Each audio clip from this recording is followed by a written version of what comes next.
Hello everyone, very good morning to all of you. This is Shreyas from Fools Gen and 4D Education Hub. So guys, let's discuss कल के newspaper के major headlines क्या कुछ थे। Start करने के पहले मैं सभी को आपको बोलना चाहूँगा कि आप लोग सभी इस वीडियो को, इस सेशन को, लिंक को अपने फ्रेंड्स के साथ शेयर करें। आपके जो भी फ्रेंड्स जिन एग्जाम्स की भी प्रिपरेशन कर रहे हो, वेदर इट इज़ बैंकिंग से रिलेटेड एग्जाम्स हो गए लाइक IBPS हो गया, SBI हो गया, RBI हो गए, SSC CGL CHSL रेलवेज, इसके अलावा CLAT entrance, law entrance exams हो गए, MSCT हो गया, LSAT हो गया, होटल मैनेजमेंट एंट्रेंस एग्जाम्स हो गए, NCHMCT, E-CHAT, BBA BCom entrance, क्राइस, सिम्बायोसिस, इनके जितने भी लोग इन एग्जाम्स की प्रिपरेशन करते हैं, आप लोग सभी जानते हैं कि न्यूज़पेपर रीडिंग का कितना इंपॉर्टेंस है। बिकॉज इन सेशंस में वी डिस्कस कि मेजर न्यूज़ क्या कुछ थे एंड एटलीस्ट 2 से 3 एडिटोरियल्स को हम क्लास में ही डिस्कस करते हैं, क्योंकि गाइस आपके एग्जाम्स में करंट अफेयर सेक्शन में जिस तरह के क्वेश्चंस पूछे जाते हैं उसके लिए आपको डिटेल्ड एनालिसिस पता होना चाहिए। और इस वजह से हम कहते हैं कि हमारे यहाँ हर सेशन के बाद, हर लेक्चर के बाद आपको इसका PDF लिंक जो है वो हमारे वीडियो के नीचे मिल जाएगा। सो आई वुड लाइक कि आप लोग सभी इन सेशंस को देखें, रेगुलरली रीड करें, तभी आपको एक अच्छा इंप्रूवमेंट अपने चारों सेक्शन में दिख सकता है। चाहे मैं इंग्लिश कॉम्प्रिहेंशन, ग्रामर के बारे में बात करूं, करंट अफेयर्स, स्टैटिक जीके वाले पार्ट के बारे में बात करूं, इंटरव्यू में जब आप अपीयर करते हैं तो बहुत सारे एडिटोरियल बेस्ड क्वेश्चंस आपसे पूछे जाते हैं, ओपिनियन बेस्ड क्वेश्चंस आपसे पूछे जाते हैं, देन GDPI ग्रुप डिस्कशन में आप जाते हैं, डिस्क्रिप्टिव राइटिंग जब आप लिखते हैं तो इन चीज़ों से बहुत ज़्यादा आपको फायदा मिलता है। एनीवेज, न्यूज़पेपर सेशन स्टार्ट करने के पहले मैं आज के 2 मेजर आर्टिकल्स के बारे में आपसे डिस्कस करना चाहूँगा। हफ्ते भर इस वीक पूरा हम लोगों ने बहुत ही एक अनफॉर्चुनेट, एक ट्रैजिक न्यूज़ के बारे में हम लोग सभी ने सुना, the custodial death of 2 main from Tamil Nadu, Thoothukudi district. ठीक है, बहुत सारा इस पे आउटरीच हो रहा है, बहुत सारे आर्टिकल्स आ रहे हैं। हालांकि इस घटना को लेकर के हम देख सकते हैं कि किस तरह की हिपोक्रेसी इंडिया में चल रही है। जब US में जॉर्ज फ्लॉयड का डेथ हुआ था, जॉर्ज फ्लॉयड का मर्डर हुआ था, तो ब्लैक लाइव्स मैटर चल रहा था, बहुत बड़े बड़े सेलिब्रिटीज हो गए, बहुत सारे लोग, इनफैक्ट बहुत सारे इंडियंस ने इस मूवमेंट का साथ दिया, ब्लैक लाइव्स मैटर, दलित लाइव्स मैटर, मुस्लिम लाइव्स मैटर। लेकिन जब से ये घटना हुई है कहीं पर भी इंडियंस की इस तरह से मैंने आउटरेजियस कमेंट्स या किसी भी तरह की चीज़ें नहीं सुनी है। तो एक हमारी सोसाइटी का एक हिपोक्रेसी शो करता है, ऐसा कुछ दिखाता है कि एक ट्रेंड जैसा हो गया है कि भाई वेस्टर्न लोग जो करते हैं वो बहुत बढ़िया काम कर रहे हैं और हमारे देश में जो चीज़ें हो रही है उससे हम मुंह फेर रहे हैं। Right, that's iron of our Indian culture. Anyways, तो एक वो हम डिस्कस करेंगे। एंड उस आर्टिकल में मैं एक चीज़ आपको बता दूं, सबसे इंपॉर्टेंट एस्पेक्ट है कि 3 से 4 केसेस के नाम दिए हुए हैं। प्रीवियस लेक्चर्स में भी हमने 2-3 केस देखा था, लाइक आप लोग को याद होगा Joginder Kumar versus state of UP एक बहुत इंपॉर्टेंट केस था, DK Basu versus state of Bengal एक बहुत इंपॉर्टेंट केस था।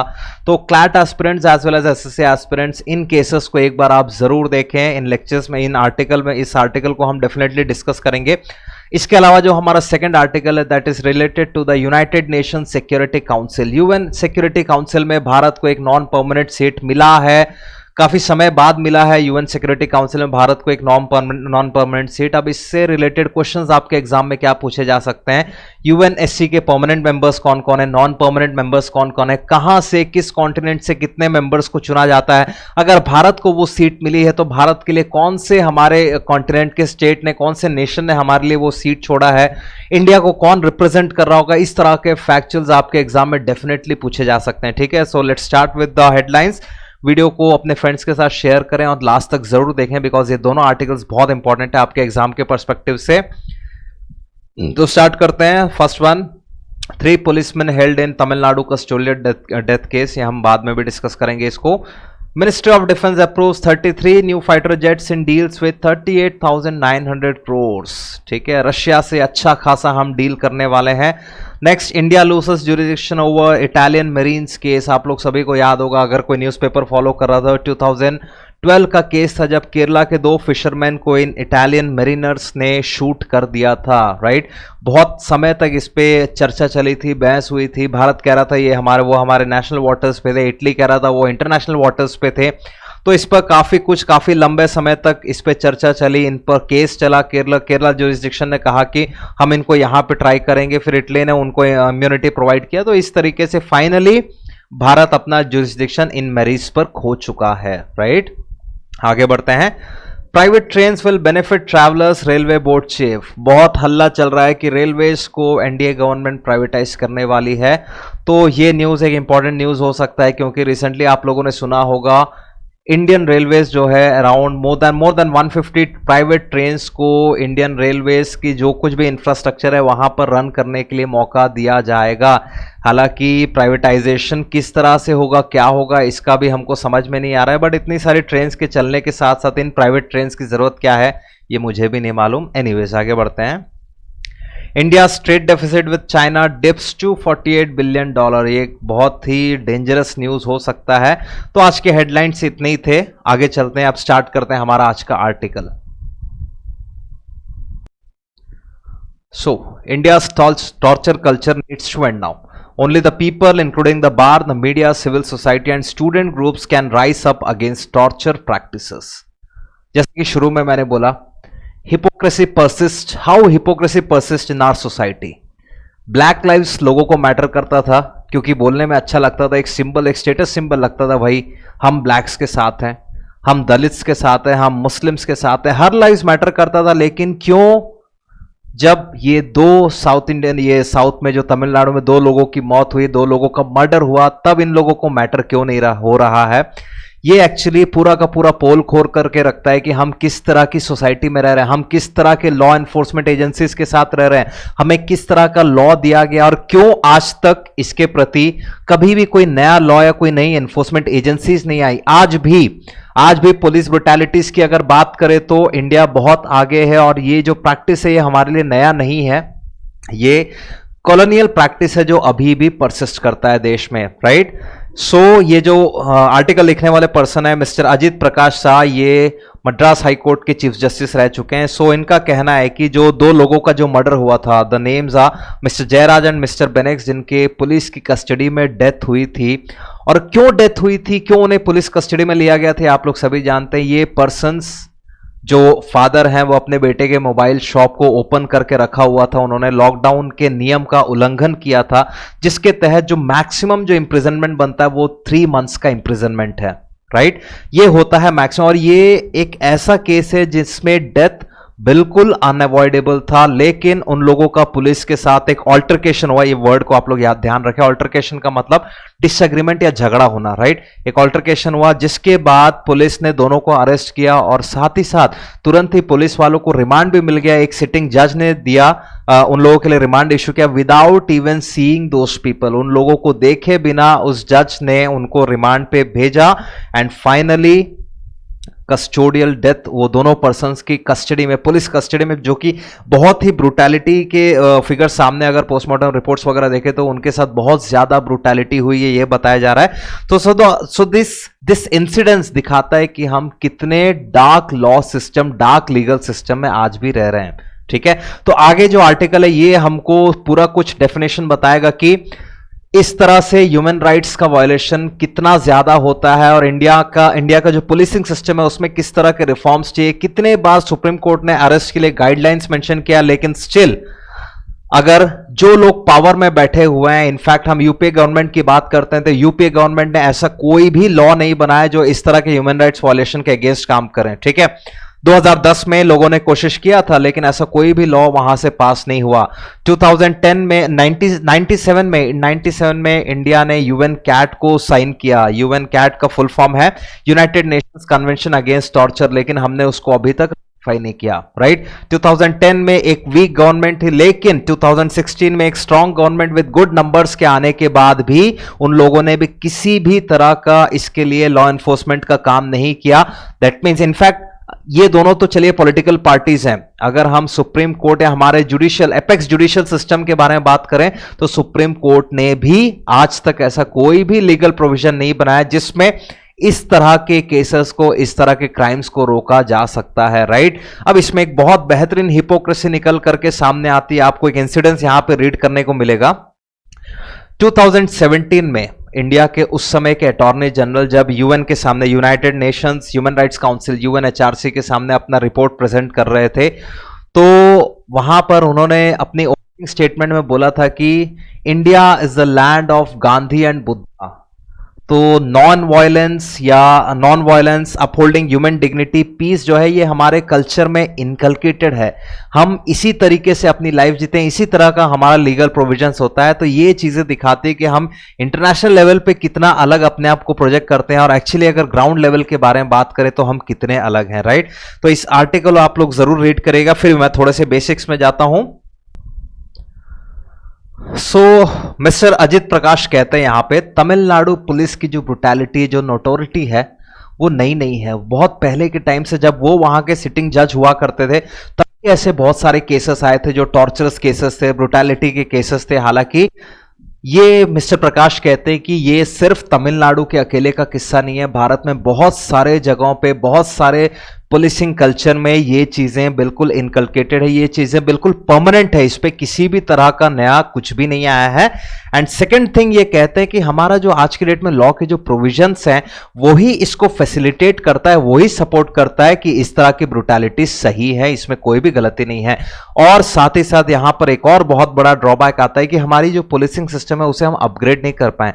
जैसे आप यूरोपियन पुलिस वगैरह में देखोगे, उनके सिस्टम में देखोगे तो बहुत ज्यादा डीएनए एनालिसिस या फोरेंसिक के बेसिस पर केसेस को रिजॉल्व करने की कोशिश करते हैं, बट ये चीजें आज भी हमारे यहां ठीक से एडवांस नहीं हो पाई है। आज भी हम कोशिश करते हैं कि जो भी एक्यूज है वो सरेंडर करे या उसके थ्रू किसी भी तरह के एविडेंसेस को क्रिएट किया जाए, ठीक है। तो इस तरह की ब्रुटैलिटीज को लेकर के मिस्टर प्रकाश ने हमारा जो मैंने आपको स्टेटमेंट बताया था 2017 में इंडिया ने यूएन कैट के सामने किस तरह का स्टेटमेंट प्रेजेंट किया था, जो उस समय के अटॉर्नी जनरल थे, राइट। तो ये जो पूरा आर्टिकल है ये इसी बेसिस पर बताता है कि हमको किस तरह से अपने पुलिसिंग सिस्टम में रिफॉर्म्स लाने चाहिए। हम अगर यूएन कैट को हैं तो हमको उस तरह के रिफॉर्म्स ही लाने पड़ेंगे, हमको रेटिफाई भी करना पड़ेगा। कैसे 2010 की सरकार, 2016 की सरकार, इनफैक्ट यहां के जो अपेक्स कोर्ट है, सुप्रीम कोर्ट ने भी इस डायरेक्शन में कोई भी काम नहीं किया है, बट इसमें किसी ना किसी तरीके से चेंजेस लाने पड़ेंगे, तभी इस तरह के ब्रुटैलिटीज को, इस तरह के अनअवॉइडेबल डेथ्स को हम रोक सकते हैं, राइट। आगे बढ़ते हैं नेक्स्ट आर्टिकल पे, that is related to UN security council. Now, the next article is related to the UN Security Council. UN Security Council क्या होता है, उनका फंक्शन क्या होता है, किस तरह से काम करता है, परमानेंट मेंबर क्या होते हैं, नॉन परमानेंट मेंबर क्या होते हैं। ये आर्टिकल को समझने के पहले हमको वो स्ट्रक्चर समझना पड़ेगा, तभी हम इस आर्टिकल को बेटर रिलेट कर पाएंगे। एंड सेकंड थिंग, आपके एग्जाम के पर्सपेक्टिव से ये चीज़ें कई बार क्वेश्चन एग्जाम में पूछा गया है। यूनाइटेड नेशंस की जितने भी बॉडीज, जितने भी ऑर्गन्स है, उसके हेडक्वार्टर्स कहाँ पे, कितने मेंबर्स हैं, उसका हेड कौन है, ये सारे क्वेश्चंस आपके एग्जाम में पूछे गए, राइट। तो पहले एक बार समझते हैं कि यूएनएससी है क्या, यूएन सिक्योरिटी काउंसिल है क्या। United Nations security council, United Nations Security Council is one of the 6 principal organs of the United Nations. ठीक है, इसका काम क्या होता है? The function of the UNSC is to maintain the international peace and stability. ठीक है, international level पे, अंतर्राष्ट्रीय स्तर पे पीस को मेंटेन करना, स्टेबिलिटी मेंटेन करना। यूनाइटेड नेशंस ने जो कुछ भी अपने प्रिंसिपल्स बनाए हैं, जिस पर्पस के लिए बनाए हैं, इन सभी चीजों को मेंटेन करना। साथ ही साथ इनका मेजर मोटिव ये भी रहता है कि किसी भी तरह का कोई कंट्री के बीच कोई डिस्प्यूट तो नहीं है। अगर डिस्प्यूट होते हैं, किसी तरह का इंटरनेशनल फ्रिक्शन आता है, तो उसे किस तरह से रिजॉल्व करना है, इन सभी चीजों की देखरेख रखने की रिस्पॉन्सिबिलिटी होती है यूनाइटेड नेशन सिक्योरिटी काउंसिल की, right.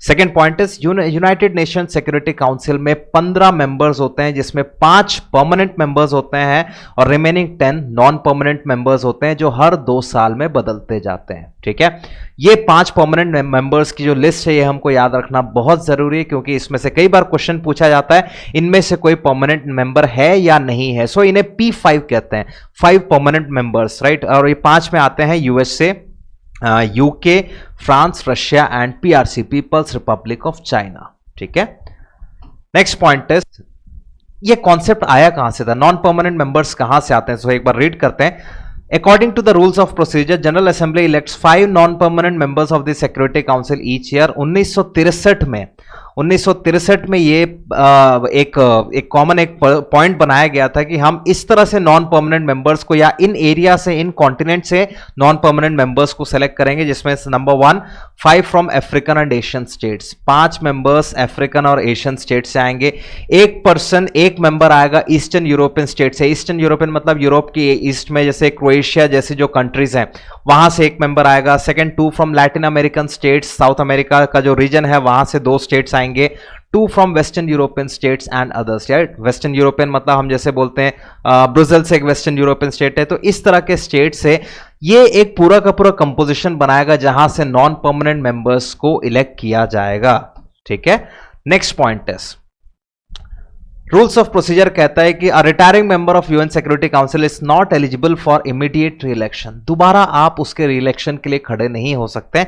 Second point, election secret ballot के थ्रू ही होगा, क्योंकि ये पॉइंट हमको जानना बहुत जरूरी है, बिकॉज इस बार जो वोटिंग हुई थी आउट ऑफ 192 वोट्स, भारत जैसे आप लोग को पता होगा इंडिया 1 जनवरी 2021 से नॉन परमानेंट मेंबर की तरह यूएन सिक्योरिटी काउंसिल में बैठने जा रहा है, लेकिन इसकी जब वोटिंग हुई जो कि सीक्रेट बैलेट के थ्रू वोटिंग होती है, आउट ऑफ 192 मेंबर्स सिर्फ 184 ने भारत के लिए वोट किया। तो ये एक बहुत चिंता का विषय, एक मैटर ऑफ कंसर्न है कि भाई वो कौन से 8 स्टेट्स हैं जिनकी भारत के साथ दुश्मनी या जिनकी भारत के साथ नहीं जमती, ये कभी भी हमको पता नहीं चल पाएगा क्योंकि सीक्रेट बैलेट के थ्रू वोटिंग होती है। Point, the non permanent members of the security council are elected by a 2/3, right. 2/3 की मेजॉरिटी आपको मिलना बहुत जरूरी है, तभी आप एक नॉन परमानेंट मेंबर की तरह इलेक्ट किए जाएंगे, ठीक है।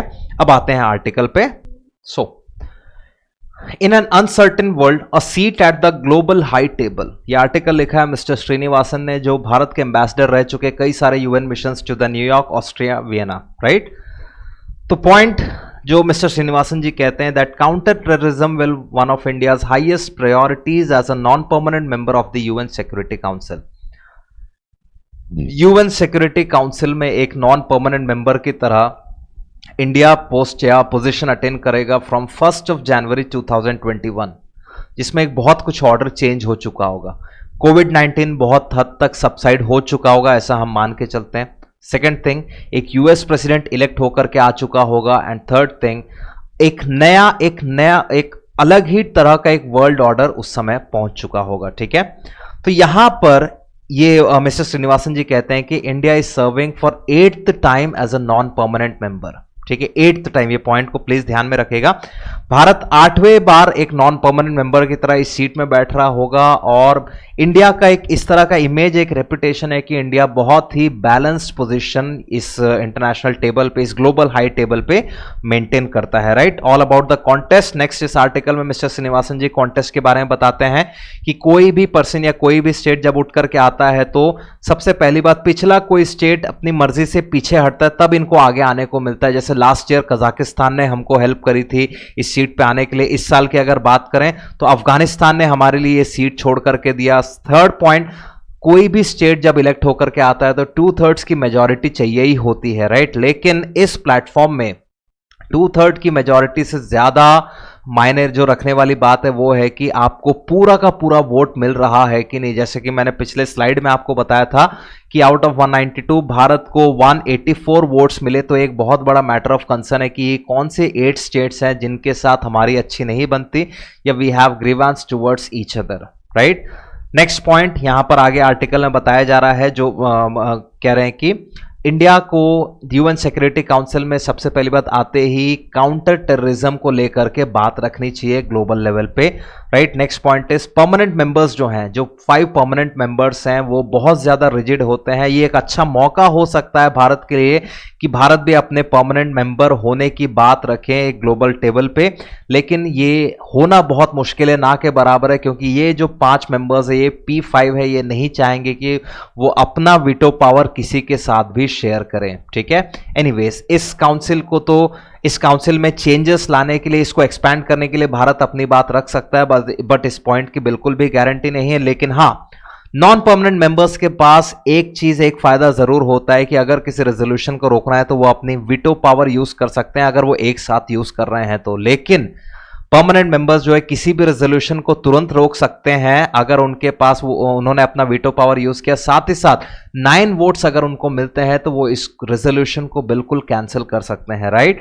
सो एक पॉइंट बताया जा रहा है कि इंडिया का जो मिशन होगा नॉन परमानेंट मेंबर की तरह एक मिशन होगा, इसे एक इंटरनेशनल कम्युनिटी को एक नया सुझाव देगा। और भारत ने हमेशा एक लीडर का पोजीशन रोल प्ले किया है और एक बैलेंस्ड अप्रोच रखा है हर तरह के मैटर के लिए, ठीक है। तो अब इस पोजीशन को हम किस तरीके से यूज कर सकते हैं, कितना हमको फायदा मिल सकता है, कितना हम दूसरे कंट्रीज को सपोर्ट कर सकते हैं, इन सभी चीजों के बारे में ये आर्टिकल मेंशन करता है, राइट। तो मैं आप लोग से डेफिनेटली बोलूंगा कि इस आर्टिकल को जरूर रीड करिएगा एक बार।